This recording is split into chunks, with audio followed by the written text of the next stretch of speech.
गजाननं भूतगणादिसेवितं कपित्थजम्बूफलचारुभक्षणम् उमासुतं शोकविनाशकारिकं नमामि विघ्नेश्वरपादपङ्कजम् मूकं करोति वाचालं पङ्गुं लङ्घं गिरिं यत्कृपातहं वन्दे परमानन्दमाधवम् भक्तिभक्त भगवंत गुरु चतुर्नाम विपुएक इनके पद वंदन किए नाशक विघ्न अनेक बुद्धिहीन तनु जानिके सुमिरो पवन कुमार बल बुद्धि विद्या देह मोहि हरहु कलेश विकार एक भरोसो एक नियम एक आस विश्वास एक नाम रघुनायक हित चातक तुलसीदास ओम नमो भगवते वासुदेवाय। गीता ज्ञान यज्ञ यह केवल आप सभी के सौभाग्य से 3 दिवसीय ही है। नहीं तो गीता पे जितनी चर्चा करें ये 18 दिन का भी सत्र हमें कम पड़ता है। कल तक के सत्संग में हमने श्रवण किया, हमको अपने जीवन में किस प्रकार की संपदा रखनी चाहिए। संपदा से अर्थात हमारे विचार, बुद्धि, विवेक, हमारे शील, हमारा धैर्य, शुद्ध आचरण वाला, सात्विक विचारों वाला, जिसमें मन की शुद्धता, जो हमने देवीय संपदा के अंतर्गत हमने इसको श्रवण किया था, और असुरी संपदा जो हमारे मन में, हमारे हृदय में विराजमान है।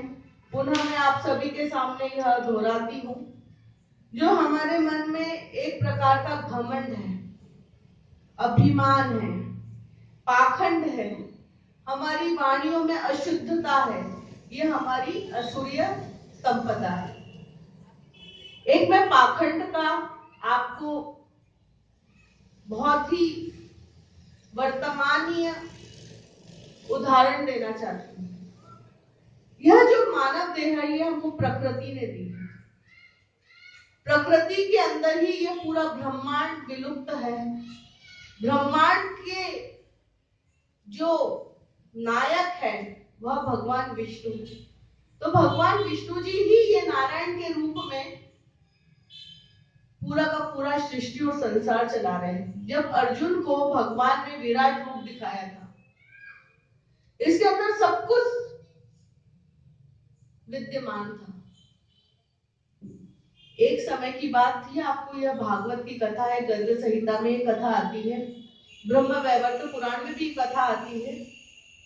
एक समय की बात थी, कृष्ण जी जमुना जी के घाट पर बैठे थे और यशोदा माता वहां पर कपड़े धो रही थी। थोड़ा सा कृष्ण जी ने मट्टी का एक कण अपने मुख में खा लिया।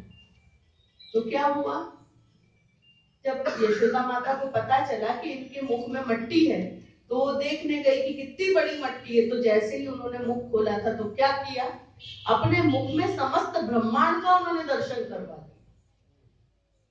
और ऐसी एक घटना नंद बाबा के साथ भी हुई।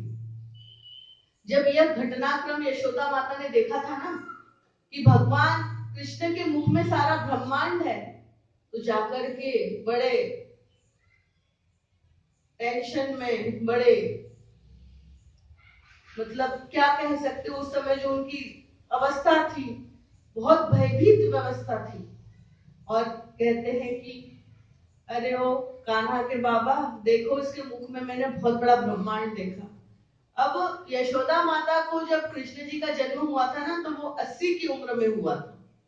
80 की यशोदा थी, 85 के नंद बाबा थे। जब नंद बाबा ने कहा, अरे यशोदा, इस उम्र में लाला है हुआ है, तो ऐसी उम्र में ऐसी घटनाएं होती रहती है। अब कृष्ण जी तो उस समय बालक थे, फिर भी उस समय उन्होंने कहा कि मेरे बाबा को मेरे पे विश्वास नहीं हो रहा कि मैं ब्रह्म हूं कि परमात्मा हूं, तो मैं अपने बाबा को भी एक बार दर्शन करवा देता हूं। यह बहुत अच्छी कथा है ये, पर गीता से मैं अन्य इसलिए कह रही हूं कि थोड़ा सा आपको इसका ज्ञान और बोध हो। एक समय की बात थी, नंद बाबा शालिग्राम जी की बटुकिया की सेवा कर रहे थे। अब कन्हैया थे, वो उनके पास बैठे, घंटी उठा रहे, वो सीधे थोड़ी ना बैठते थे, कभी घंटी उठा रहे, कभी अगरबत्ती उठा रहे, कभी जोत लगा रहे। अब वहां पे नंद बाबा कहते हैं कि देख मैंने लाला इसको शालिग्राम जी की बटुकिया का मैंने स्नान करवा दिया, इनको इत्र लगा दिया, जा तेरी यशोदा माँ ने चंदन घुस के रखा होगा, वो चंदन लेके आ जा, मैं इनका चंदन की सेवा कर दूं। फिर कन्हैया ने कहा कि मैं नहीं जाता हूँ यशोदा माँ के पास में, जब देखो जब डांटती रहती है, मेरे को माखन नहीं देती है, मेरी चुगली किया करती, मैं को नहीं जाना। बोले ठीक है लाला, तू बैठा रहे इधर, मैं जाता हूँ, मैं ही खुद चंदन लेके।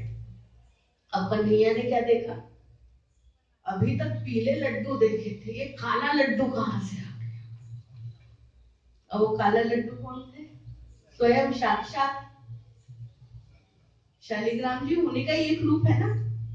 अब उनको काला लड्डू दिखा, अब देखा कि चलो बाबा तो गए हैं अंदर, इसको भी जरा चखा जाए।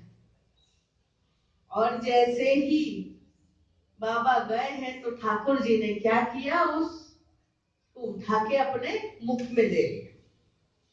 नंद बाबा उसकी कटोरी लेके आए हैं चंदन की और बैठे अपने आसन पे, तो देखा रे चांदी के सिंहासन से शालिग्राम जी कहां गए।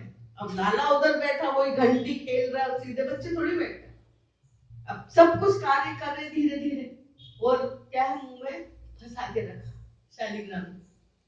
तो बोलते अरे लाला तुमने शालिग्राम देखे, कहाँ है हमारे बाबा, कहाँ गए। अब मुंह में शालिग्राम कैसे मुंह खोले, इशारे करे। तो फिर बाबा का ध्यान गया कि अभी मैं गया था, तेरे गाल तो पूरा पिचका था, अभी फूला कैसे। अब मुंह में शालिग्राम थे, बोला फुंसी हुई है फुंसी। तो बोला अच्छा तेरी फुंसी में बता।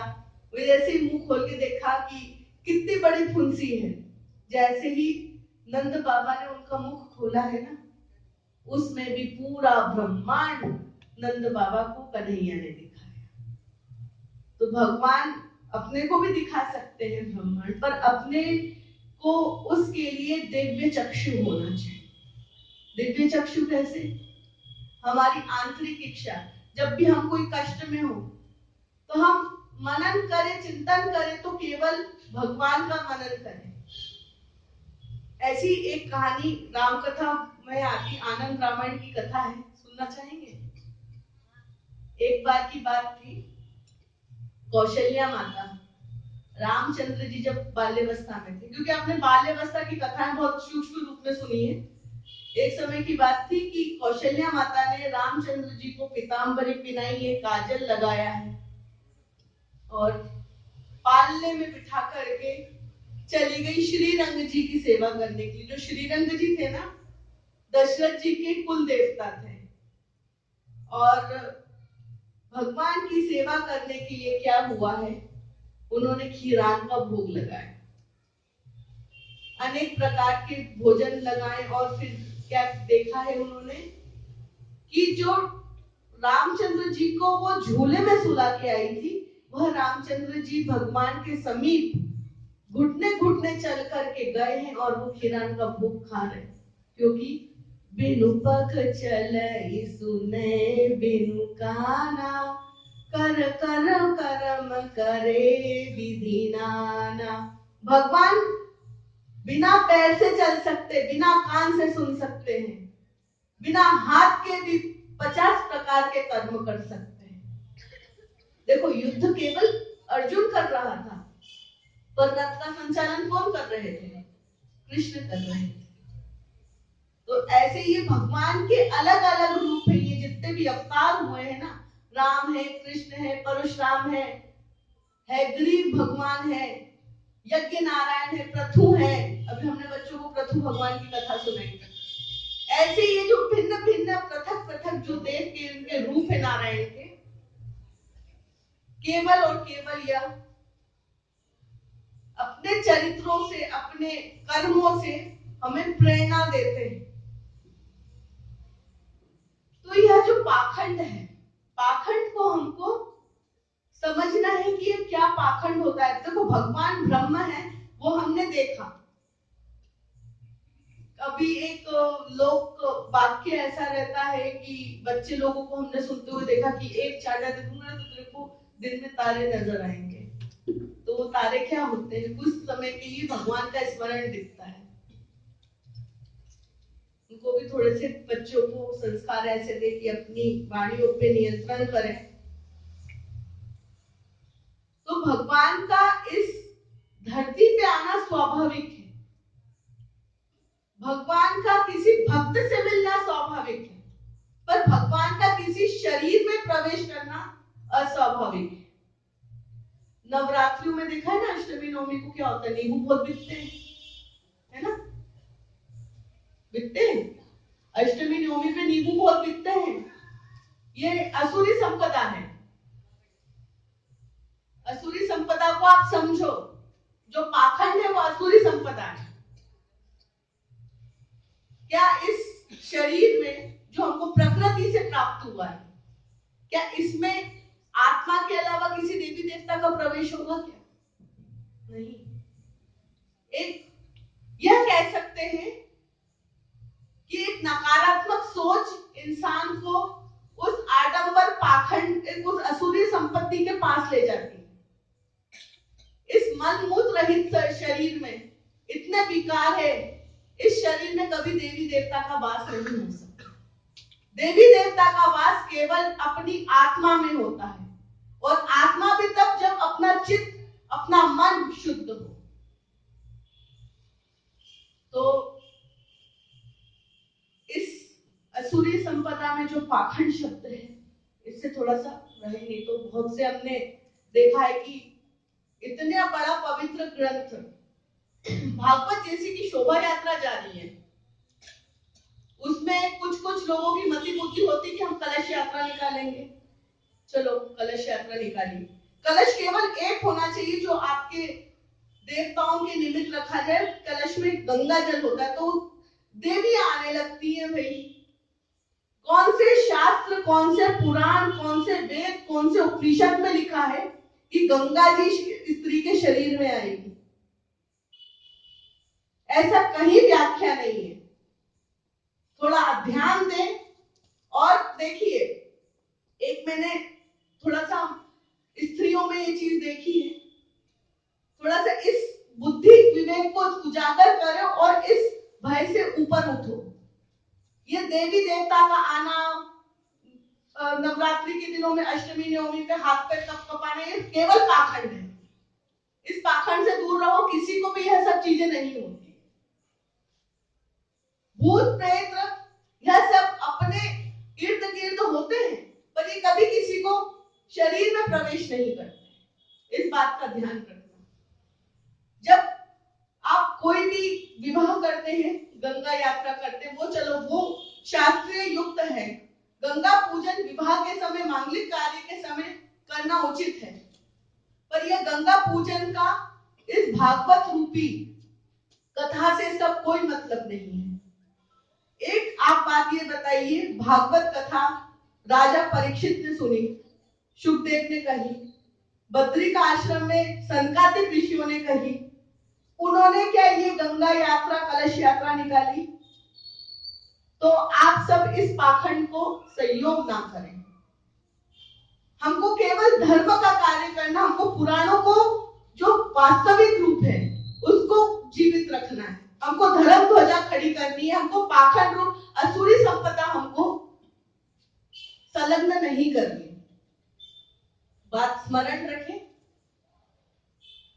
देवी देवता का आना इस शरीर में उक्त नहीं। हाँ, आप एक चीज ये बताइए, टाटा, बिरला, अंबानी, अडानी, इनकी पत्नियों को तो ऐसी कोई गतिविधियां नहीं होती है। ये निम्न स्तर की स्त्रियों में क्यों होती है? क्योंकि उनकी मति बुद्धि बेकार है। उनकी मति बुद्धि, उनकी आत्मा शुद्ध नहीं है। उनका लक्ष्य एक केंद्रित नहीं है। अगर कोई भजन होता है ना, भजन में नृत्य करते हैं तो वह एक भक्ति है, वो आडंबर पाखंड नहीं है। कृष्ण जी की आरती होती है, हमारे भी हाथ थिरकने लगते हैं क्योंकि वह संगीत है। अभी आज हम गोवर्धन मंदिर गए, वहां पर आज हमने बहुत ही सुंदर भजन सुना। हमारा भी जो आत्मा थी वो कंट्रोल नहीं कर पाई, हमारी भी उंगलियां थिरकने लगी। क्यों? क्योंकि जब आप किसी भजन को सुनते हो या किसी धुन को सुनते हो, जब आप उसमें भाव विभोर हो जाते हो ना, एक केंद्रित, एक आपका जो मन है वो उसी रिदम में चलने लगता है, उसी गति में चलने लगता है। पर आप जिस स्थान पे बैठे हो, आपका मन चित्त वहीं पे होना चाहिए। आडंबर पाखंड को अगर आप सहयोग करेंगे तो आप ये समझ लीजिए आपके पास में असुरीय संपत्ति है। इस बात पे ताली बज जानी चाहिए। कल मैंने ज्ञान विज्ञान के बारे में भी कहा था। ज्ञान मतलब शास्त्र। हमारे शास्त्र कितने हैं? नाम राम जी रामायण की आरती में कहते ही हैं, सबको पता है। 6 शास्त्र हैं हमारे, वेद, उपनिषद, भागवत, रामायण। इसी के साथ में जो हमारी शास्त्र है, शास्त्रों को आप समझोगे तो आपको शस्त्र का इंपॉर्टेंस पता चलेगा। महिलाओं का अस्त्र शस्त्र क्या है ये बताओ? नहीं, बच्चे लोग खाते रहते हैं ना, क्या है मम्मी? मम्मी क्या उठाती है? और चिमटा, चप्पल, झाड़ू।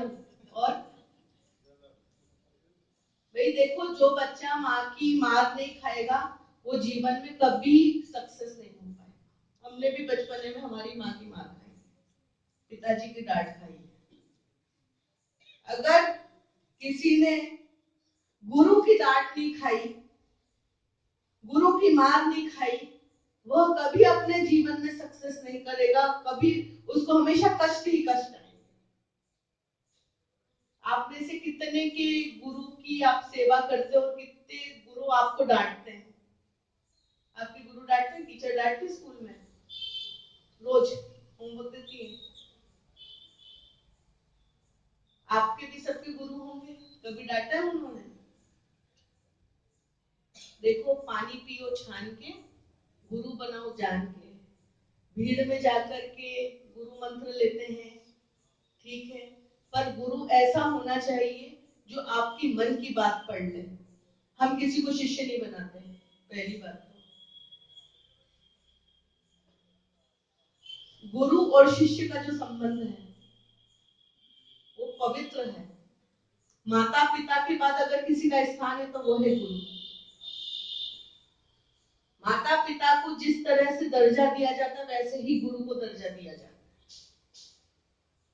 गुरु की शरण में रह के गुरु की सेवा करना, ऐसा नहीं कि केवल गुरु पूर्णिमा आ रही तो 10 दिन पहले से उनके फेसबुक स्टेटस देखने लगेंगे कि कहाँ भंडारा कर रहे, कौन सा मेन्यू है, क्या मेन्यू है। ये सब नहीं। गुरु पूर्णिमा के लिए केवल गुरु नहीं है, गुरु तत्व है, वो अटित स्थिर है आपके हृदय में, आपके मन में, आपकी आत्मा में। गुरु के बिना ज्ञान नहीं है। गुरु का आपका केवल एक मार्गदर्शन। आपको एकलव्य की कथा पता है? मैंने कल भी कही थी। उसने छुप के शिक्षा ली, पर क्या किया, जब गुरु को पता लगा कि उसने छुप के शिक्षा ली तो उसकी दक्षिणा में उन्होंने अपना अंगूठा मांग लिया, दिया उसने, क्योंकि उसके मन में गुरु के प्रति सच्ची भावना थी। पर आजकल वर्तमान परिवेश में क्या हो गया है? गुरु पूर्णिमा आएगी साहब, चले जाएंगे, थोड़ा बहुत एनवलप दे देंगे, फल दे देंगे, केले दे देंगे, कपड़ा दे देंगे, प्रणाम करके उनके यहाँ पे सब्जी पूरी नुक्ति का भंडारा हो रहा होगा, खा के आ जाएंगे। ये गुरु और शिष्य का संबंध ये नहीं होता। आपके जीवन में प्रत्येक जो कष्ट आए उसका कष्ट निवारण करने के लिए आप गुरु की चौखट पे 10 बार जाओ। गुरु से जब तक आप अपनी समस्या का निवारण नहीं कर लो, उनसे आग्रह करते रहो, उनसे निवेदन करते रहो। आपको पता है दशरथ जी को पुत्र कामना हुई तो किसके पास गए? विश्वामित्र जी के पास, उनके गुरु के पास। और उन्होंने, उनके गुरु ने भी क्या किया, देख मुझे सब मंत्र आते हैं, मुझे भी यज्ञ करते आते हैं, पर आप श्रृंगी ऋषि के पास जाओ। जो गुरु ने उनको मार्गदर्शन दिया ना, तो श्रृंगी ऋषि ने वो पुत्र कामेष्टि यज्ञ करवाया था। उन्होंने उनके गुरु की आज्ञा का पालन किया। एक ग्रंथ है जिसका नाम है योग वशिष्ठ। योग वशिष्ठ और यह भगवत गीता 80% शब्द उसके मेल जोल खाते हैं, क्योंकि राम जी को भी जिज्ञासा हुई थी तत्व को, ज्ञान को, सांख्य को जानने की। तो राम जी ने भी अपने गुरु वशिष्ठ जी से बहुत सारे प्रश्न पूछे, और वह जो गुरु और शिष्य का जो संवाद है ना, वह एक ग्रंथ में उतारा गया जिसका नाम है योग वशिष्ठ। अगर आपने योग वशिष्ठ को भी अपने जीवन में धारण कर लिया ना, आपको जीवन में प्रत्येक वस्तु समय पे प्राप्त होगी। नहीं तो लोग दुखी रहते हैं कि आज हमारे घर ये नहीं हो रहा, हमारे घर ये कार्य नहीं हो रहा है, हमारे यहाँ पे बीमारी लगी रहती है। सब आपके शब्दों का, सब आपके प्रश्नों का उत्तर इन ग्रंथों में ही दिया गया है। उसके लिए केवल आपको ग्रंथ पढ़ते रहना है। और एक संकल्प और, आज गीता को हम सिर्फ कथा प्रवचन के रूप में हम विश्राम कर रहे हैं। कल से यही गीता आपके घर में पढ़ना प्रारंभ करेंगे। संस्कृत हिंदी दोनों में लिखिए। पाखंड से सावधान रहिए, गुरु तत्व को पहचानिए, शास्त्रों को पहचानिए, और जो विज्ञान है अपना अनुभव। अच्छा, एक बात ये बताइए माता जन, अगर अपन दूध को उकालते रहते तो क्या होता है? रबड़ी बनती है ना? उसमें थोड़ा सा छाछ मिला दे तो दही बनता है। उस दही को मथ दे तो क्या बनता है? मक्खन। बनाया सबने, ठाकुर जी को बड़ा प्रिय है। अगर ये आपका अनुभव है कि अगर दूध में अग्नि देंगे तो उससे मलाई बनेगी, मलाई से दही बनेगा, दही से मक्खन बनेगा, और उसमें थोड़ा सा रसायन, रसायन किसको कहते हैं? अगर दूध में जरा सा नींबू, खटाई या टाटरी डाल दी तो क्या होगा? हट जाएगा। तो क्या वो छेना बनेगा? छेना के अपने शरीर के लिए, अपने स्वास्थ्य के लिए उपयोगी नहीं। तो प्रकृति का विपरीत अविज्ञान हुआ। विज्ञान और अविज्ञान को आप समझो तो विज्ञान जो है हमारा अनुभव है। इसी प्रकार से अब हम भक्ति योग में प्रवेश करते हैं। भक्ति योग से क्या तात्पर्य है? भक्ति है क्या वैसे? भक्ति मंदिर में जाकर के मंजीरा बजाना, भगवान के सामने बैठ के माला फेरना, ये मात्र भक्ति नहीं है। दो प्रकार की भक्ति होती है, सगुण और निराकार रूप से। निराकार रूप क्या होता है? जिसमें कोई रूप नहीं होता।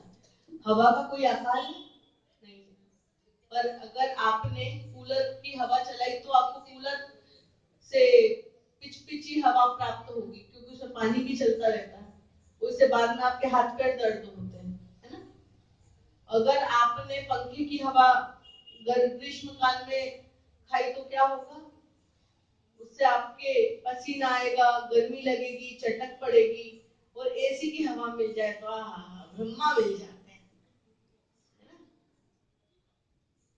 और प्राकृतिक हवा अगर जो अभी शीतकाल में चल रही तो स्वेटर, शाल इत्यादि, पता नहीं क्या क्या, मफलर अफलर, सबका प्रयोग हो जाता है।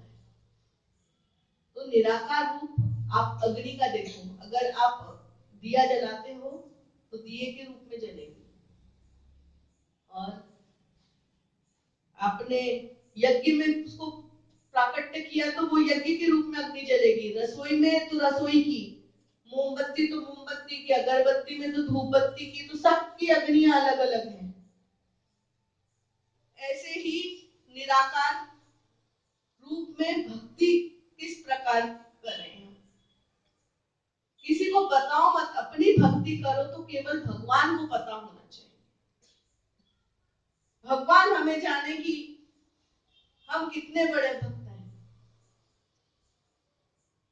मैं आपको उदाहरण देती हूँ।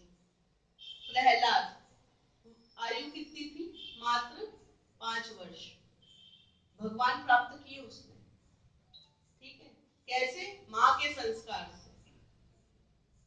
ये संस्कार भक्ति करने के लिए घर से ही प्रकट होते हैं। अगर कोई व्यापारी घर है तो दिन रात दुकान में लगा रहता है, पैसों गिनने में लगा रहता है, बैंक जाता है, भगवान को नहीं पूजेंगे तो बच्चों में भी वैसे ही संस्कार आएंगे। पर जो कयाधु थी ना, हिरण्यकश्यपु की पत्नी, प्रहलाद की माँ, वो भगवान विष्णु जी की बहुत बड़ी भक्ता थी।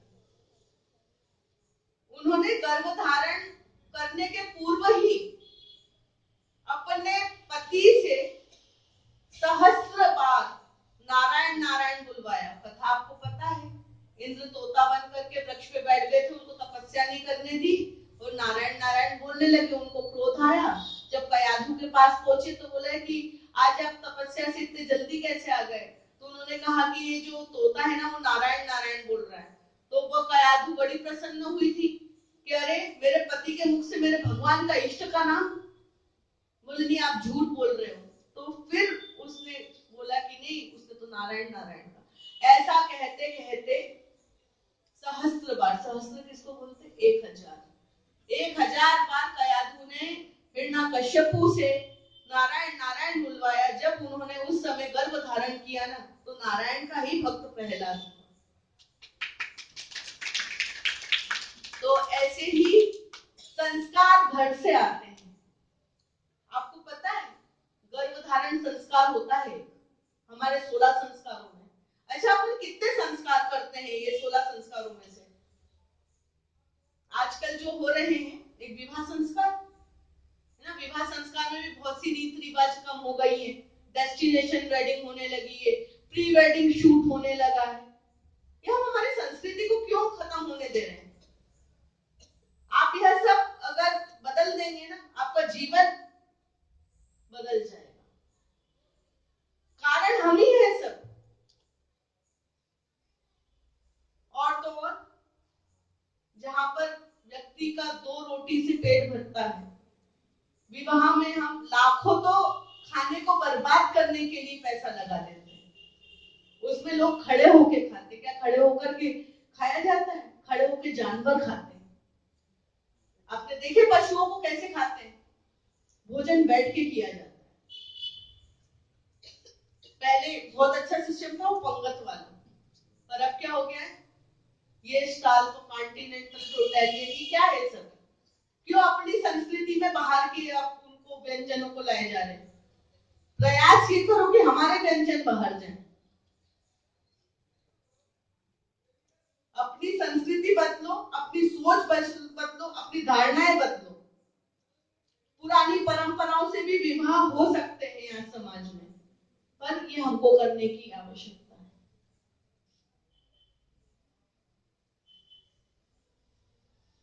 पुराना जो प्रचलन है भक्ति करने का और आज की भक्ति करने का बहुत भिन्न है। और संस्कारों में आजकल अंत्येष्टि संस्कार शॉर्ट में हो गए हैं। आज हम थोड़ी चर्चा भी कर रहे थे आते वक्त, क्या हो गया है, पहले मनुष्य की आयु 80-90 से ऊपर जाती थी, आजकल 60-70 में ही हार्ट फेल हो रहा है। क्यों? क्योंकि आजकल लोग खा खा के मर रहे। पहले लोग भूखे मरते थे। और संस्कारों में विलुप्त इतनी सारी वस्तुएं। आप कर्णभेदन जानते हैं? यहाँ पे लड़के का लड़की का दोनों का कर्णभेदन होता है, पर हम करते नहीं। अन्न प्रसारण करते नहीं। आजकल एक वो जो गोद भराई का सिस्टम, वो बेबी शावर हो गया है, जो घर में नहीं होटल के रेस्टोरेंट में जाके करते हैं। सारे संस्कार घर के आंगन में ही होने चाहिए। लड़की का विवाह पिता के घर के आंगन या दहलीज में ही होना चाहिए, कहीं रिसोर्ट में या कहीं पे नहीं होना चाहिए। पहले देख पहले के समय में हमने देखा घर के बाहर हम मंडप बना देते थे और विवाह बाहर कर लेते थे, पर मंडप में ही विवाह होता। पर आजकल सब शॉर्ट कर दिया है। संस्कारों में और क्या विलुप्त हो गया है? विद्यारंभ संस्कार। बच्चे को कॉन्वेंट स्कूल में डाल दिया, विद्यारंभ संस्कार क्या रह गया? गुरु के पास आज भी कुछ हमारे शिष्य परिवार हैं ऐसे, अपने छोटे बच्चों को लेके आते हैं, हमारी गोदी में बिठा के हमसे स्लेट पे ओम या श्री गणेश लिखवाते हैं। ये संस्कार ही विद्या आरंभ संस्कार। फिर गुरु के घर जाएंगे तो क्या क्या हमको करना पड़ेगा, दंड कमंडल देता है, तो दंड कमंडल जब आपका आचार्य होता है तो वहां पे छोड़ना पड़ता है। फिर उसके बाद में वानप्रस्थ संस्कार भी होता है। आपने जो सीनियर लोग जिन्होंने जीवन जी लिया है ना, अपने नाती पोते देख लिए हैं, आपको चुपचाप अपना वानप्रस्थ संस्कार करवा लेना चाहिए किसी अच्छे संत के सानिध्य में, और केवल भगवान का नाम जपना चाहिए। अपना कारोबार कार्यभार सब आप अपने बच्चों को सौंप दो, मत मोह करो, क्योंकि यह जो देह है जब खत्म होगा ना, हमको ईश्वर फिर प्राप्त बहुत कठिन से होंगे। तो वानप्रस्थ संस्कार, संन्यास संस्कार ही आपका मन है। वैसे तो कहा जाता है कि 25 वर्ष तक ब्रह्मचारी, 25 से 50 तक गृहस्थ, और 50 से 70 वर्ष तक वानप्रस्थ, और वानप्रस्थ के बाद में संन्यास लेने की परंपरा है। पर हम ये संस्कारों को हमने पूर्ण रूप से त्याग दिया। ऐसे ही जो प्रहलाद को जो संस्कार आए थे उसके माँ के गर्भ से आए थे, माँ से आए थे, तो अपने बच्चों को भी ऐसे अच्छे संस्कार दीजिए। और एक और मैं आपको बतलाती हूँ, ध्रुव। ध्रुव कितने वर्ष का था? वो भी मात्र 5 वर्ष का था। उसकी माँ ने कहा कि जा अपने पिता की गोद में बैठ जा। सुरुचि ने, सुनीति ने कहा कि तेरे को अगर तेरे पिता की गोद में बैठना है ना, तो तेरे को मेरे गर्भ से जन्म लेना। यहाँ पे अहंकार आया। उस अहंकार ने, अपनी सौतेली माँ के अहंकार ने उस भक्त ध्रुव की एक जिज्ञासा जगा दी कि नहीं, मुझको तो परम पिता की गोद में बैठना है। चले गए थे जंगल। भक्ति ऐसी होती है, निस्वार्थ निष्काम। क्या प्रहलाद को भगवान से क्या धन चाहिए था कि खिलौने चाहिए थे? केवल उनकी गोद में बैठना था। अगर आप अपने बच्चों को ऐसे जिद लगा दो ना कि नहीं, तेरे को डॉक्टर बनना है, तेरे को इंजीनियर बनना है, तेरे को संत बनना है, तेरे को धर्म सुधारना है, तेरे को नेता बनना है, तो वो बच्चे की एक लत अगर लग गई, उसने मेहनत करके आगे चल करके उसने वो ही काम सिद्ध करना है। एक मुझे बचपन में ललक थी कि डॉक्टर बनना है, पर मुझे नहीं पता था कि उसके लिए बायोलॉजी सब्जेक्ट लिया जाता है ना, डेड बॉडी के ऊपर एक्सपेरिमेंट किया जाता था। पर नहीं, फिर भी मैंने पढ़ पढ़ के अपने खुद के शोध करके मैंने अपनी गुरुदेव की कृपा से डॉक्टरेट किया। नाम के आगे तो डॉक्टर लग गया। अब इंजीनियर बच्चा हर एक घर में होता है, स्क्रू ड्राइवर पेचकस से वो कुछ ना कुछ करते ही रहता है। बच्चों का जो लक्ष्य है वो अभी से आप एक केंद्रित करो, और उसको अंत जो संसाधन है ना, उससे उसको परे करो। जैसे ध्रुव ने किया, सिर्फ और सिर्फ नारद के दिए एक गुरु मंत्र ने, क्या मंत्र था वो? इतनी भागवत सुनिए झाबुआ वालों ने, ये नहीं पता? कुछ कुछ माताओं को पता है।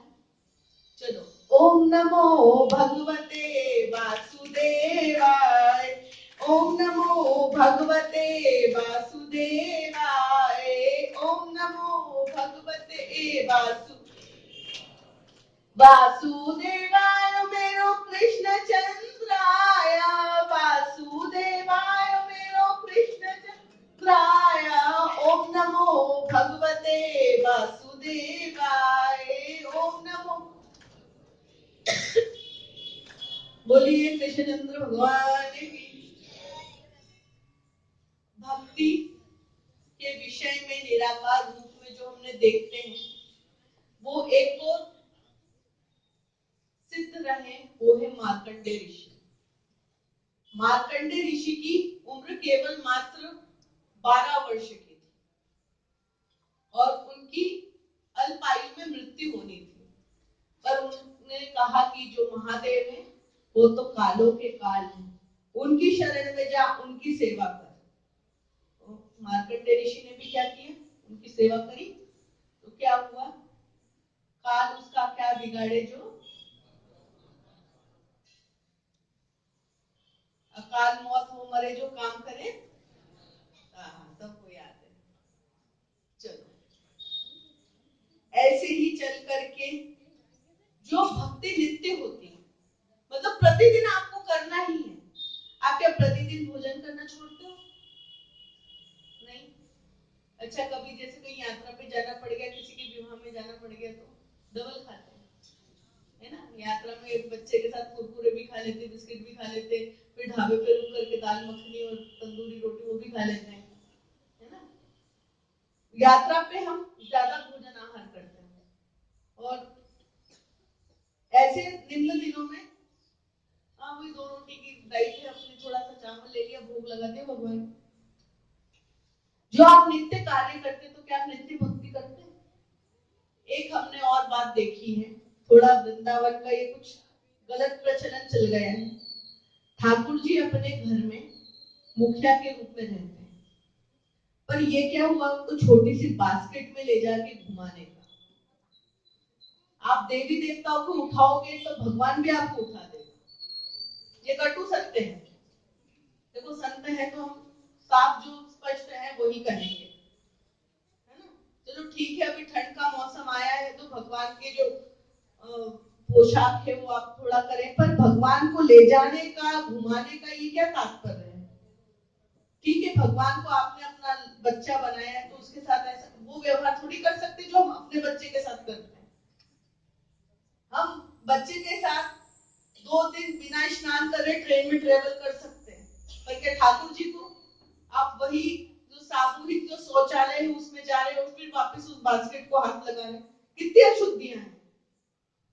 तो आप ये अशुद्धियां आपकी भगवान ग्रहण करेंगे? भगवान माखन खाते हैं, ठीक है। जो अपने घर में भोजन बनता है 56 प्रकार के वो खाते हैं। उनको चॉकलेट बिस्किट चढ़ाने का कौन सा यह रिवाज है? हमने देखा है अभी समाज में ये जो गतिविधियां क्रियाएं हो रही हैं, ये सब क्यों? ये परंपराएं आपसे ही बदलना प्रारंभ होगी। ऐसा नहीं आज जो हम आपको कह रहे हैं आप वो सुन ले और कल जाकर के बाहर उसका जलांजलि दे दे, ऐसा नहीं। अगर आपने हमारे जो इतने वचन आपने सुने हैं इनका पालन करेंगे तो आपके जीवन का जो लक्ष्य है वही बदल जाएगा और आपको बहुत ही आनंद आएगा। तो भगवान की भक्ति नित्य होनी चाहिए। नित्य मतलब ऐसा नहीं कि उसमें कुछ प्रकार की अशुद्धता आए। अचल होनी चाहिए, अडिग होनी चाहिए, क्योंकि भगवान तो अविनाशी है। नाशी कौन होता है? शंकर जी। अविनाशी कौन है? नारायण, है ना। भगवान शंकर जी ने अगर अपना एक नेत्र खोल दिया तो क्या होगा? समस्त ब्रह्मांड, पूरा विश्व, पूरी धरती, सब का सब नाश हो जाएगा। और ऐसे ही जो भगवान का रूप है वह सच्चिदानंद रूप है। भागवत जी के प्रथम श्लोक में क्या श्लोक है? सच्चिदानंद रूपाय विश्व पत्रात्रि हेतुवे तापत्रय विनाशाय श्री कृष्णाय वयम नमः। तो भगवान का जो ये रूप है सत्य, चित और आनंद देने वाला। सत्य क्या है? भगवान शंकर जी का एक वो है ना, सत्यम शिवम सुंदरम। तो भगवान शंकर जी भी सत्य हैं, पर हम असत्य का साथ क्यों देते हैं? मैंने आपसे कल कहा था मैं पुनः अपनी दक्षिणा मांगूंगी आपसे, आपने पेपर वगैरह लाए होंगे, नहीं तो हमारी कॉपी भी खाली है ना। तो सत्य क्या है? भगवान का रूप सत्य है, ऐसा चीज जिसको हम निहारते रहे। कितने भगवान को मंदिर निहारने जाते हैं? कौन जाता है भगवान को निहारने? कोई नहीं। लिस्ट मांगने जाते हैं, पोता हो जाए, पोती हो जाए, ब्याह हो जाए बच्चे का, गाड़ी आ जाए, फ्लैट बन जाए, मकान बन जाए, ये हो जाए, कोई कोर्ट कचहरी ना, कितनी लंबी लिस्ट रहती है। कभी भगवान की सूरत को देखने गए? एक हमारे बहुत ही विद्वान संत रहे हैं, वो ऋषिकेश में है इस समय। वो कहते हैं कि इंसान के द्वारा बनाया हुआ मंदिर केवल जग को शुद्ध करता है, पर अगर आपको कोई विशेष मनोकामना मांगनी हो ना, जो स्वयं प्रकट हुए जो भगवान है उनसे आप जाके मांगो तो वह आपकी मनोकामना पूर्ण करेंगे। जैसे उज्जैन में महाकाल स्वयंभू ज्योतिर्लिंग है ना। और पर आजकल लोग बाग अपने व्यापार व्यवसाय के लिए भी अपने अपने भगवान बना देते हैं, ये भगवान है वो भगवान है ना। पेड़ के नीचे पत्थर दिख गया, सिंदूर पोत दिया तो बन गए भैरव जी, है ना। भैरव जयंती पे उसी के सामने भंडारा कर देंगे, है ना, लोगों से। मतलब ये पाखंड है। आप जब वृंदावन जाते हैं तो राधा रमन, बाके बिहारी, यह प्राचीन मंदिर है जो स्वयं है। इंसान के द्वारा बनाए हुए मंदिर केवल एक दृश्य के लिए रहते हैं, अपने मन को शांत करने के लिए रहते हैं। उनसे अगर आप कोई लंबी चौड़ी मनोकामना मांगोगे ना तो पूर्ण नहीं होगी। यहाँ पे जितने मैंने देखे हैं इस नगर में मंदिर बहुत प्राचीन है, अगर आप इनके सामने अपनी मनोकामना रखोगे पूर्ण करेंगे। और सबसे बड़ा तीर्थ आज भी हमारा वहां पे प्रवेश हुआ था, पीपल कुटा, वो सबसे सिद्ध स्थान है। अगर आपके मन में कुछ भी जिज्ञासा है ना, वहां पे जाकर के एक बार आप नारियल चढ़ा दे, आपकी जो मनोकामना है सिर्फ भगवान को अपने तुलसी दल ही चढ़ा दे, वो आपके लिए भगवान स्वीकार करेंगे, वो आपका कार्य सिद्ध होगा। तो इंसान के द्वारा बनाए हुए मंदिरों में जाने से केवल मन अच्छा होता है, पर उस प्राचीन धरोहर, आपने उज्जैन में 84 महादेव का नाम सुना है? क्या है 84 महादेव? अधिक मास में वहां पे यात्रा होती है 3 दिन 4 दिन की। किसी को नाम पता है? किसी को नहीं? माताएं लोग तो जा सकती हैं। अभी इस वर्ष अधिक मास आ रहा है ना। हमारी कथा रहेगी उज्जैन में, आप सभी को अभी से मैं निमंत्रण दे रही हूँ। सुबह कथा सुनना 7 से 10, फिर बाकी दिन में यात्रा करते रहना। तो सबसे पहले अगस्तेश्वर है, गुहेश्वर, त्रिभानकेश्वर, अलग अलग 84 महादेव है वहां पे। तो वो महादेव सब नीचे से स्वयं हुए, इंसान ने नहीं बनाया है उनको। तो ऐसे महादेव का पूजन करने से आपकी पूजा जल्दी स्वीकार करेंगे। तो सत है, चित है, तो चित हमको भगवान को निहारने में लगाना चाहिए। बाके बिहारी की फोटो आपने देखी है? कैसा लगता है कि उनको अपन देखते रहे, निहारते रहे। यहाँ पे आज हमने देखा बहुत सुंदर गोवर्धन जी का मंदिर, उनको आपको निहारने की आवश्यकता हो रही थी, पर हमारा समय इतना सूक्ष्म रूप में गए। पहले गए थे तो पट बंद था, खुला, तो उनको निहारते निहारते उन्होंने पंडित जी ने आरती करके उनका पट बंद कर दिया। अभी यहाँ पे चार पूजा मंदिर में गए तो वहां पर भी गीता पाठ हुआ, फिर हमको इधर आना पड़ा। तो मंदिर जाओ तो भगवान के चित्त को, स्वरूप को निहारने के लिए जाओ, भगवान से मांगने के लिए मत जाओ। जब आप भगवान के पास जाओगे ना तो भगवान को पता है, उनको स्मरण है कि आपको किस वस्तु की आवश्यकता है। एक बात आप ये बताइए, सुदामा जब कृष्ण जी के पास गए थे तो क्या मांगने गए थे? और क्या क्या लेके गए थे? 4 घर के चावल, वो भी फटी पोटली में। तो क्या कृष्ण जी ने उस पोटली को लेके समझा नहीं होगा? है ना। अगर आप जाओगे एक तुलसी दल भी चढ़ा दोगे ना उनको तो वो समझ जाएंगे। आप जब मेरे लिए पुष्प लाते तो आज मैंने इसलिए माला पहनी क्योंकि बड़ी, फिर इनको आप लोगों को भी ऐसा नहीं लगे कि दीदी ने माला नहीं पहनी, क्योंकि एक बार मेरे साथ घटना हो चुकी है कि एक बार इस पुष्प में से जो इल्ली महारानी होती ना, उन्होंने हमको बहुत 25 दिन का प्रसाद दे दिया था। तो इसीलिए हम थोड़ा सा पुष्प देवता से प्रणाम दूर से ही करते हैं, ये पुष्प भगवान तक प्रिय है। तो इसलिए हमको भी एक फोबिया हो गया, एक डर बैठ गया है कि हम फूल को रखेंगे अपने पास में, कहीं वापस से प्रसाद ना मिल जाए। तो इसीलिए कि आप बच्चे लोगों थोड़ा सा ध्यान दे लो। आज हम क्या कर रहे हैं? कथा, आज आखिरी विश्राम कथा है हमारी।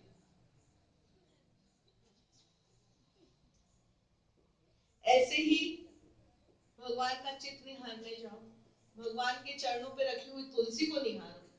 आपको जब कोई भय हो या कोई संशय हो, टेंशन हो जाता कि क्या होगा कैसे होगा, कोई अपने परिवार में एकदम बीमार हो जाता है। कोविड में कैसी स्थिति थी, किसी का हम फोटो फेसबुक पे देखते थे तो लगता था कि गया, भले उसका बर्थडे हो।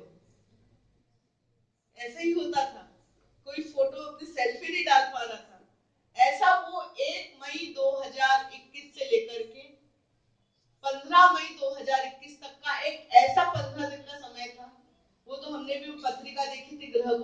अच्छे नहीं थे। उस समय जो स्थिति बनी थी ना पूरे ब्रह्मांड की, वो ठीक नहीं थी।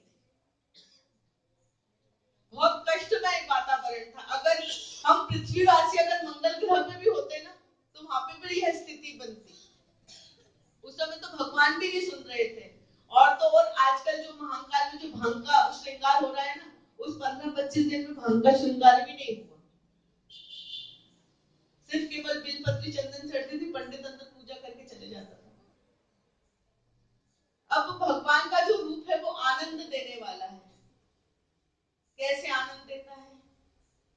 जब प्रसाद मिलता, जब, है ना, आखिरी में।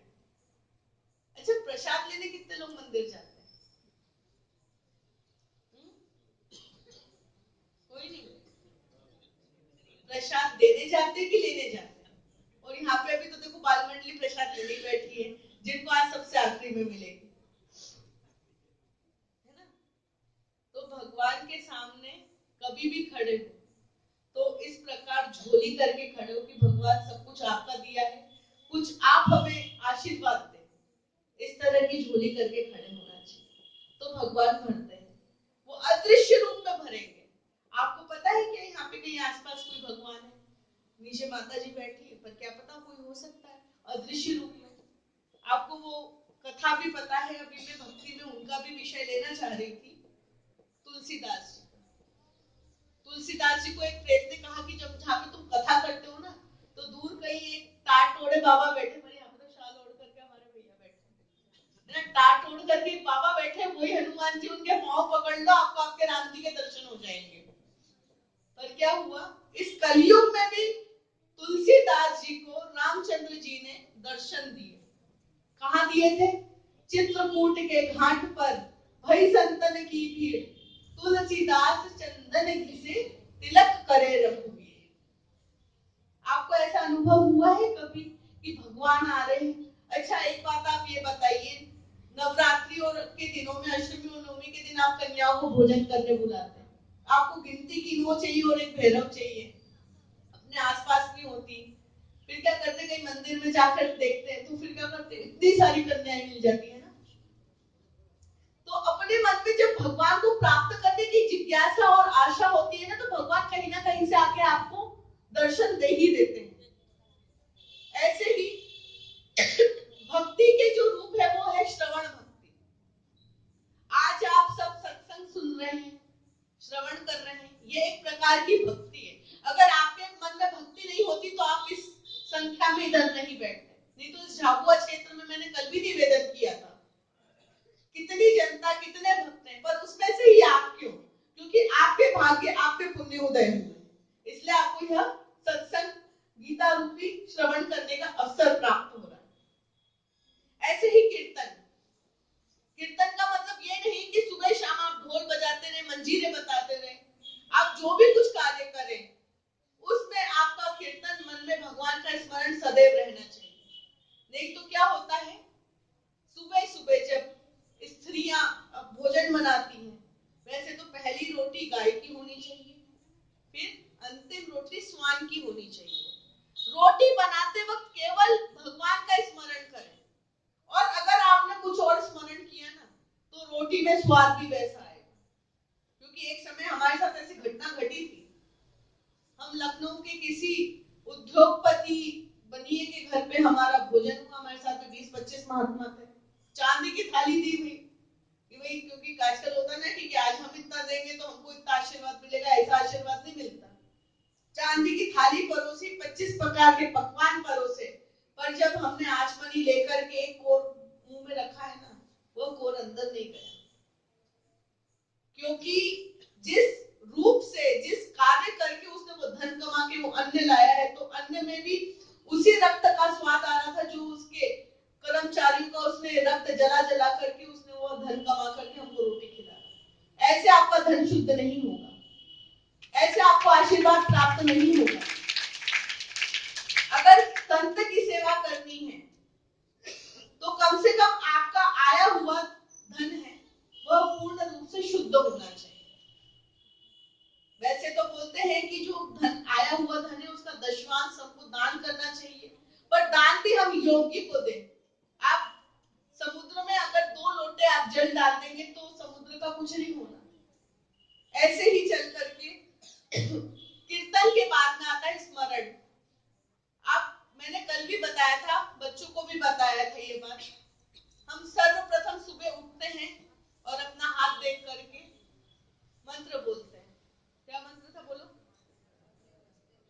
बच्चे, बड़े लोग।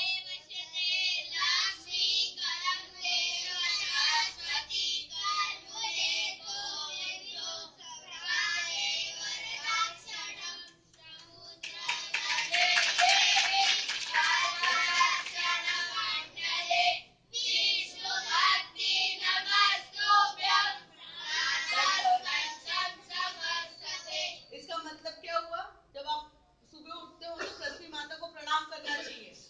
अगर प्रणाम नहीं, सुबह उठते से बिस्तर छोड़ के, और अगर नहीं करोगे तो आपका एक्सीडेंट होगा, आपके हाथ में चोट लगेगी, आपके घुटने छिलाएंगे, आप साइकिल से गिरोगे, मम्मी आपको बेलन उठा के मारेगी, सब होगा। फिर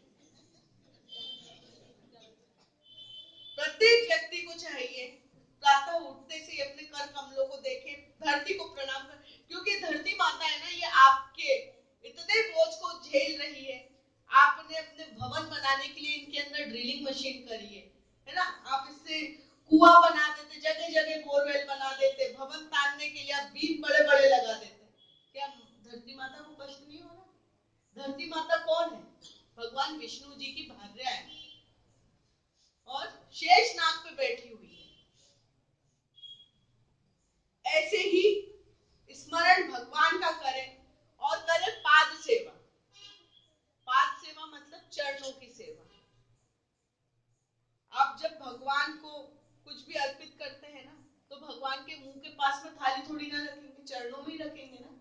अगर भगवान कृष्ण जी का विग्रह खड़ा हुआ है, आपके घर में लड्डू गोपाल है, तो उनके चरणों में ही आप कुछ प्लेटों में रखेंगे। और एक बात और स्मरण रहे कि आपके घर में जो भी भगवान को आप भोग लगाए, हो सके तो स्वर्ण की थाली। अधिकांश सोनी लोग हैं, कोई कमी तो नहीं होगी वैसे, है ना। या तो रजत, जिसको चांदी बोलते हैं, चांदी की थाली हो सकती है, नहीं तो पीतल, तांबा या कांसा। स्टील की प्लेट का या डिस्पोजल की प्लेट का आप प्रयोग ना करें भगवान को भोग लगाने के लिए। और भगवान को कभी चॉकलेट, टॉफी, कोल्ड ड्रिंक, ये इनका भोग नहीं लगाओ। जो घर में भोज